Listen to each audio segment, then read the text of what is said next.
La creación y el estado original del hombre. Génesis capítulo 1 y 2. En el principio la tierra estaba desordenada y vacía, y el Espíritu de Dios se movía sobre las aguas. Y llamó Dios a la luz día, y a las tinieblas llamó noche, y fue la tarde y la mañana un día. Y llamó Dios a la expansión cielos, y fue la tarde y la mañana el día segundo. Luego dijo Dios: hayan lumbreras en el cielo, para que separe el día de la noche. Hizo Dios 2 lumbreras grandes, a la mayor le llamó sol y a la menor luna. También creó las estrellas. Fue así el cuarto día.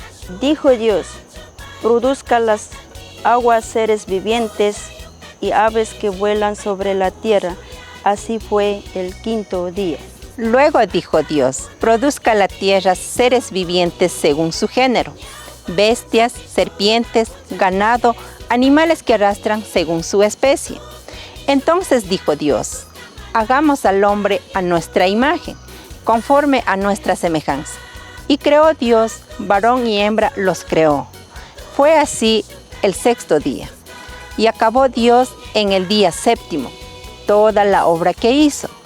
Reposó y santificó el día séptimo. Así concluyó la semana de la creación. A todo esto Dios creó sin pecado.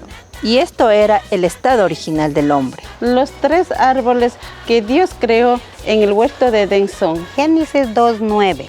Y Jehová Dios hizo nacer de la tierra todo árbol delicioso a la vista y bueno para comer. También el árbol de vida en el medio del huerto, y el árbol de la ciencia del bien y del mal. Génesis 2:16-17. Y mandó Jehová Dios al hombre, diciendo: de todo árbol de huerto podrás comer, mas del árbol de la ciencia del bien y del mal no comerás, porque el día que de él comieres ciertamente morirás. Desobediencia del hombre. Génesis 3:1-6. Pero la serpiente era astuta más que todos los animales del campo que Jehová Dios había hecho, la cual le dijo a la mujer: ¿con que Dios os ha dicho, no comáis de todo árbol del huerto? La mujer le responde a la serpiente: del fruto de los árboles del huerto podemos comer. Pero del fruto del árbol que está en medio del huerto, dijo Dios: no comeréis de él, ni le tocaréis, para que no muráis. Entonces dijo la serpiente a la mujer: no moriréis, sino que sabe Dios que el día que coméis de él serán abiertos vuestros ojos, y seréis como Dios, sabiendo el bien y el mal. Y vio la mujer que el árbol era bueno para comer, y que era agradable a los ojos, y árbol codiciable para alcanzar la sabiduría. Y tomó de su fruto y comió, y dio también a su marido, el cual comió así como ella. Así entró el pecado en el hombre. La desobediencia y el pecado. Romanos 5:12. Por tanto, como el pecado entró en el mundo por un hombre, y por el pecado la muerte, así la muerte pasó a todos los hombres, por cuanto todos pecaron. Romanos 3:23. Por cuanto todos pecaron y están destituidos de la gloria de Dios. Romanos 6:23. Porque la paga del pecado es la muerte, mas la dádiva de Dios es vida eterna, en Cristo Jesús, Señor nuestro. Primera a los Corintios 15:21-22.